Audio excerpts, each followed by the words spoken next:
L'histoire de Lazare, on a tous l'impression de la connaître, pas vrai? Un homme qui revient d'entre les morts, un miracle spectaculaire. Mais et si ce récit parlait en fait moins de lui et beaucoup plus de nous? C'est justement l'invitation que nous lance l'analyse de Lukundula Ramazani Dieudonné. Il nous propose de regarder ce miracle non pas comme un fait divers de l'Antiquité, mais comme un véritable miroir de nos vies. Tout commence avec cette phrase si simple et pourtant si puissante. Seigneur, celui que tu aimes est malade. Ce qui est frappant, ce n'est pas qu'un homme soit malade, mais c'est celui que tu aimes. D'entrée de jeu, on est plongé au cœur d'une histoire qui parle de liens, d'affection, d'amitié profonde. Ce n'est pas une requête administrative, c'est un cri du cœur. Bien sûr, on pourrait s'arrêter là, au côté spectaculaire du miracle. Mais l'auteur nous dit « Stop, n'allez pas si vite ».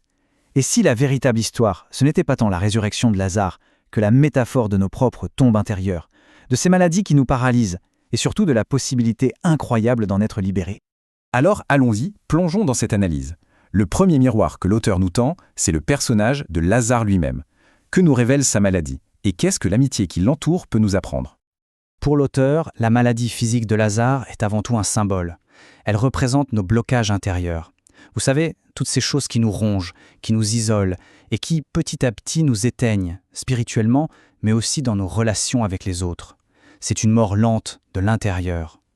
Et là, c'est le moment un peu qui pique. L'auteur nous renvoie directement la question. Et moi, quelle est ma maladie aujourd'hui? Quel est ce mal qui, si on ne s'en occupe pas, risque de nous mener tout droit à notre propre tombeau? Une vraie question d'introspection.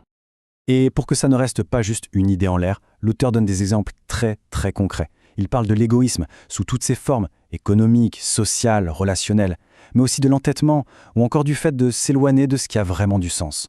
Ce sont ça les vrais murs qui nous enferment. Heureusement, face à ces maladies, il y a un premier remède. Et ce remède, c'est l'amitié, c'est fondamental. L'histoire ne commence pas par une prière solitaire, non. Elle commence parce qu'une communauté, ici Marie et Marthe, se met en mouvement pour celui qu'elles aiment. L'amitié est l'étincelle. Et là, attention, l'auteur pose une question qui bouscule, qui nous met face à nos responsabilités. Comment peut-on oser se dire ami si on n'est pas là concrètement quand l'autre est dans la panade? C'est une question qui nous force à évaluer la vérité de nos amitiés, bien au-delà des ça va de politesse. Et ce qui est fascinant, c'est le pont que l'auteur crée avec la philosophie africaine de l'Ubuntu. Je suis parce que nous sommes. C'est une idée magnifique. Ça veut dire que mon identité même, qui je suis, est tissée avec celle des autres. La communauté, ce n'est donc pas un bonus, non, c'est la condition même pour vivre une vie juste et pleine. Bon, après avoir vu l'amitié puissante des sœurs, l'analyse nous fait basculer vers une deuxième attitude, une attitude beaucoup plus terre-à-terre, c'est celle des disciples. Une vision qui, elle, s'arrête à ce que les yeux peuvent voir et rien de plus. Ce tableau, il résume tout. C'est un véritable dialogue de sourds. Quand Jésus dit « Lazare dort », les disciples, eux, entendent littéralement « Ah, cool, il fait une sieste, donc il va guérir ». Leur logique est purement matérielle. Mais Jésus lui parle d'une toute autre dimension beaucoup plus profonde, la mort. On voit ici le gouffre qu'il y a entre le regard humain et le regard divin. Et voilà toute la différence. Pour les disciples, la mort c'est un point final. C'est un mur infranchissable. Pour Jésus, ce n'est qu'une porte. Il voit ce qu'il y a derrière, parce qu'il sait qu'il est la clé pour passer de l'autre côté, vers la vie éternelle. Et la réaction de Thomas est tellement humaine, tellement révélatrice de cette vision limitée. Allons-y, nous aussi, pour mourir avec lui. C'est beau, c'est courageux, c'est un acte de loyauté immense. Mais ça reste une pensée qui accepte la mort comme étant la fin du jeu. Et c'est là que l'auteur apporte une précision théologique qui est super importante. Il nous rappelle que l'appel chrétien, ce n'est pas de mourir avec nos amis, mais de mourir en Christ.